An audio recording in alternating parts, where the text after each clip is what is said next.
Hey, this is Anthony from Havoc Games.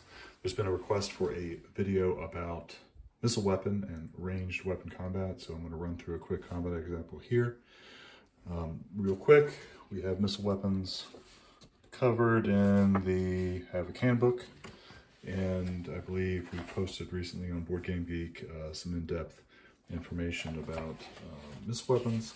The handbook itself goes through a couple combat examples using both thrown missile weapons, a javelin, and then ranged missile weapons, a composite bow. So what I'm going to go through here is do a combination of missile weapon and magic. And what I'm going to do is I'm going to focus on 3 Havoc fighters, and I'll add in a 4th. So there's the Hobgoblin Archer, Coronatia, and Had, I'm not exactly sure how to pronounce his name. He is a player character card who is found in the one of the free Havoc Duel Decks. Coronatia, the Hobgoblin Archer are in the full set of Havoc, if I can kind of get it in here. So what I'm going to do is go through a bit of the missile weapon. So in the Havoc combat system, a combat round consists of 3 parts. There's the preparation phase, there's the card play phase, and there's the wrap-up phase of a combat round. So the preparation phase is really where the missile weapon combat takes place. And so we have 2 missile weapons that are going to be involved in this particular scenario. So we have the short bow, which is used by the Hobgoblin Archer and Had. And then we have an ability that Coronatia, Drow, priestess of considerable power, has called Evil Eye. So let me go through the combatants a little bit more. Hobgoblin Archer is a bit of a spud. Prowess 2, 6 body, 4 fatigue.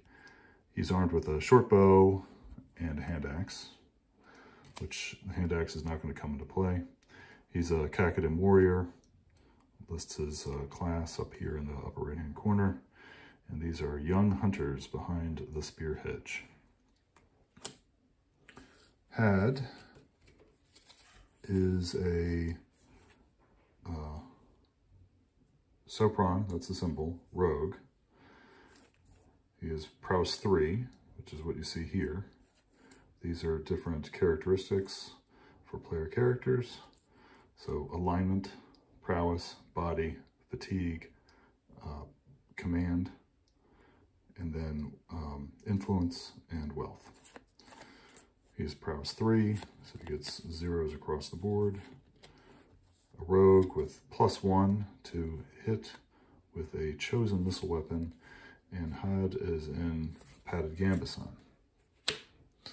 The Hobgoblin Archer, I said he's a bit of a spud. He's prowess 2. Prowess 2 people get a -1 to hit because they are untrained. Had, again, has the short bow, which is a thrust attack. Can be used up to medium range. Gets nothing extra hit. Here's the damage, the red die result, and the red damage. It's a simple self bow. So Coronatia, an evil priestess of considerable power. Prowess 3, 8 body, 4 fatigue, a citizen. So citizens have no combat advantages. Their talents lie elsewhere. They're not fighters. Prowess 3, so 0s across the board. She's armed with a quarterstaff, which won't come into play in this scenario, but she also has 2 abilities that may come into play in this scenario.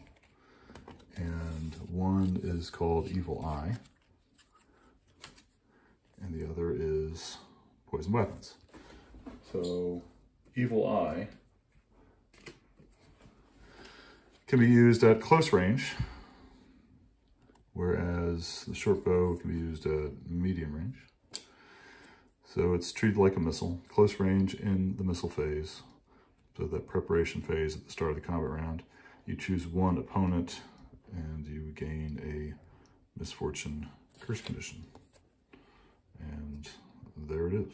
That's the Misfortune Curse condition, which gives minus die roll modifiers, negative die roll modifier on anything except to hit and red die results.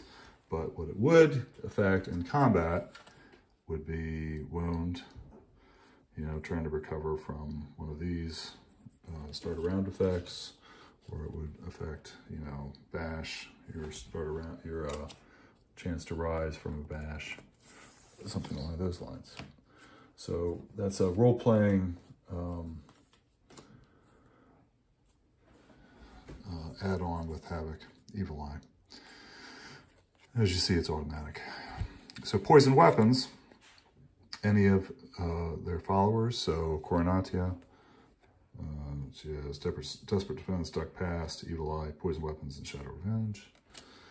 Any of her followers who hits with any attack other than a smash for body damage.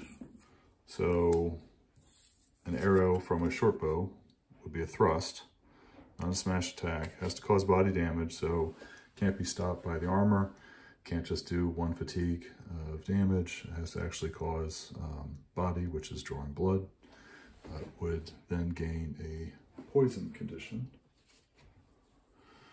That's mild poison condition, which is can affect you in the combat, right? Because there's a pretty good chance of killing you. So Coronatia, we'll put her Evil Eye, etc. right there. Okay, so Had has a padded Gambison, which will help his defense against missile attacks in theory. It won't for anything that's a thrust missile attack, right? Because it's 0 on the to hit, 0 on the damage. Just as a side note, we have these spiffy cards which go through to hit procedure and damage procedure. These are included in the Duel Decks as well as in the full set. We have 4 ranges in Havoc: long, medium, close, sometimes called short. We used close to distinguish it from short distance on the distance cards, right? Short distance, that's the hand-to-hand stuff because you use that all the time. You don't use missile weapons as much. And then in melee. So at long range, only long bows and composite bows can be used, and they have a minus to hit and then a minus on the damage. So at medium range is when short bows, like the weapons that the Hobgoblin Archer and Had have, can be used. There's a -1 to hit at medium range. And then at close range, all missile weapons can be used, thrown missile weapons and everything. And there's no penalty to hit. There is no missile combat possible in melee. Combatants are already engaged. So if you have a buddy who's trying to shoot your opponent while you're engaged with them, Havoc doesn't allow that because it's too likely that you're going to wind up getting hit by friendly fire. So, how do we do this?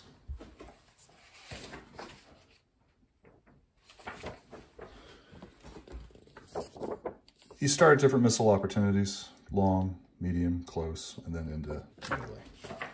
So there are, in theory, 3 missile opportunities before the fighters get into melee. That's not going to be taken in this particular example because we're dealing with a short bow. Short bow can only go to medium range, so there's going to be 2 opportunities for the Hobgoblin Archer and Had to hit each other, or hit Coronatia with a short bow, and then they would go to close range and have another opportunity. At that point, though, there's a decision that they have to make that I'll get to in a second. Okay, so we're going to start short range, medium range, with the short bow. Hobgoblin Archer is going to shoot at Had. Had is going to shoot at the Hobgoblin Archer. The way you handle missile combat is pretty much just like how you handle combat for hand-to-hand weapons. So the base is to roll 11 plus to hit. You figure out what the attacker's mods are, you figure out what the defender's mods are. So it all is intuitive and makes sense. So there's a missile weapon adjustment or not. If there's a really good or really bad fighter that's involved, there's a prowess adjustment.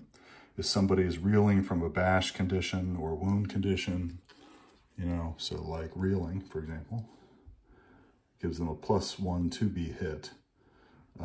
So that doesn't give them any negatives on this, but you know, there could be a, you could have a -1 to hit if you're bashed, or you could be injured in your, with a wound that might give you a minus. And then you add your range modifier, and if you're a rogue, using your chosen missile weapon, you get a +1.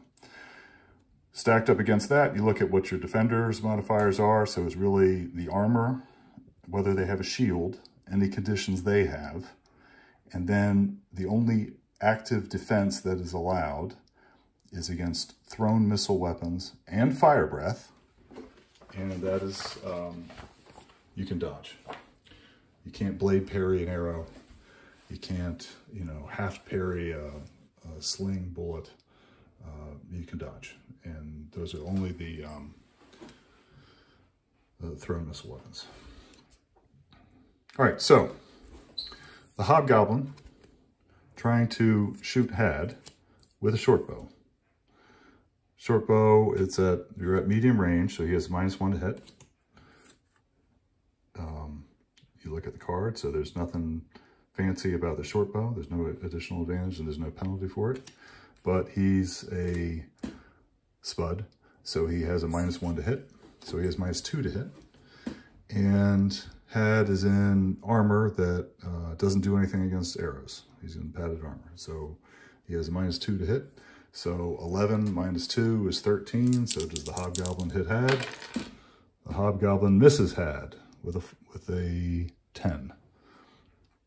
So let's look at Had's chance. So Had is a rogue using his chosen missile weapon, which is the short bow. So he's got +1 for that. The Hobgoblin is not in any armor. The Had is only at prowess 3, so there's no plus or minus for being prowess 3. He's at medium range, he is -1. So the +1 for being a rogue and the -1 for the medium range cancel each other out. So Had needs an 11 plus to hit. And Had rolled a 6. No dice. You then proceed to close range. So here, the Hobgoblin and Had have a decision to make. They can take advantage of the +0 to hit at close range and shoot at each other, or they can not shoot at one another and draw a weapon and get ready for the hand-to-hand combat. If they shoot at one another, they go into the combat unarmed. And what you have to do there is you have to switch weapons. And the way you switch weapons is you have to pause, not be hit, discard a non-pause card, so either an attack or a defense, you know, and then you wind up arming yourself. There's also a special ability called Quick Draw, which allows you to do it without all that expenditure of cards and such. But so right now we're just going to go with Had and the Hobgoblin Archer trying to shoot each other as they closed in. So we're going to go on at close range. So what do we have here? So close range, there's +0 for the Hobgoblin, but he still has -1 because he's a spud. And so that gives him a 12 plus. And Had has +1 because of his rogue special ability. There's no armor adjustment dealing with the Hobgoblin. He could also shoot at Coronatia. And Had's going to take the shot and go at Coronatia because she's more of the threat, I guess. That's the way I would phrase it. So Coronatia also has no armor. She's got a quarterstaff, but that doesn't provide any particular advantage against missile weapons or anything along those lines. So head against Coronatia, +1 for being a rogue, nothing for close range, nothing extra for prowess, so he just needs a 10. And he got a 3. So he rolled a red 1 on this. So if that were an active attack on sort of ordinary hand-to-hand combat, that would be a problem. Not an issue here with the raw red die is not come into play with missile weapons. So we had also said earlier that Coronatia has Evil Eye. So Coronatia can use it if these conditions are met. She's at close range and in the missile phase. She has to choose one opponent and gain a misfortune curse condition. So she'll put misfortune on poor head.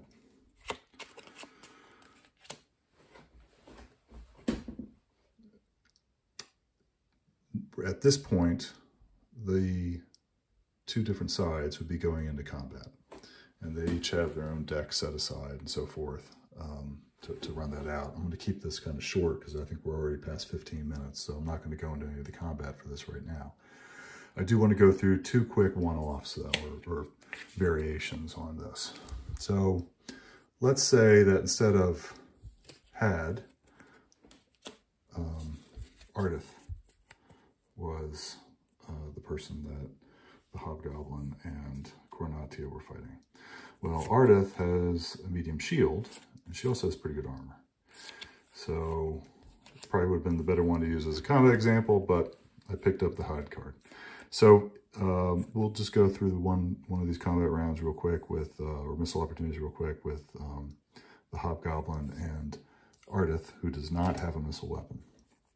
So she does have a shield, and she does have hardened leather. So hardened leather is pretty good against thrust, gives -1, also does -1 damage, and the shield is -1.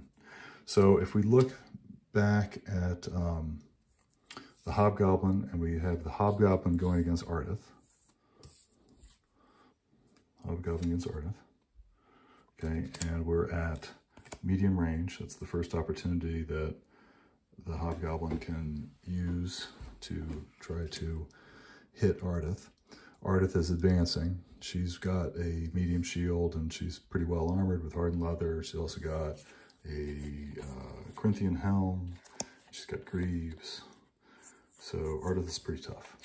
She's in the warrior pre-Havoc dual deck. So, okay, so what do we got? We have at medium range, you have -1 to hit for range.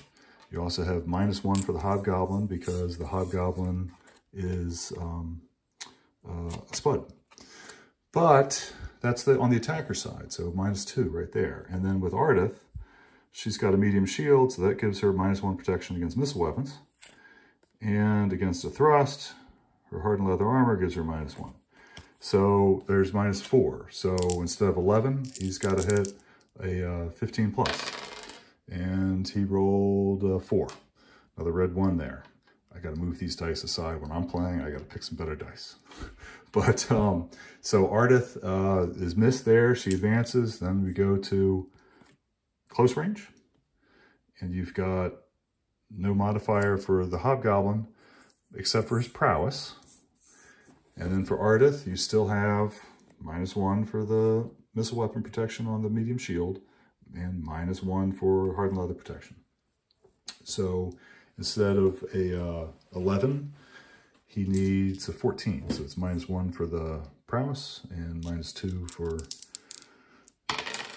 and he rolled a 3 the other way, or 4 the other way. A red 3 and a 1. So nothing. So you see how the armor and the shield do a better job. I mean, these rolls were pretty poor, so it wasn't really a close call one way or the other. But that does add to the protection, makes it gives the defense a better chance in the fight there against missile weapons. The other thing to add into is, so we're talking about prowess 2 and prowess 3 fighters. So what happens if you have a prowess 5 fighter? Let's just say that we had a prowess 5 Hobgoblin Archer, okay, instead of prowess 2. So the Hobgoblin Archer would have needed, you know, at medium range, it's -1. So instead of, that would be a 12. Ordinarily, if you were prowess 2, it'd be, what, 13? But if he were a prowess 5, he would have +2 to hit. So if this is a really buff Hobgoblin Archer, that would be taken into account on his missile weapon attack, and he'd have a better shot at it. I think that's about it on missile weapons right now. Thanks again for everybody's support. Really appreciate it. Jason and I have put in 4 years work on this, and there have been other people with the Havoc Games team that have been involved in this. It's really something to see that we finally got funded and that we're going to be getting this game out into everybody's hands in a couple months, we hope. Thank you.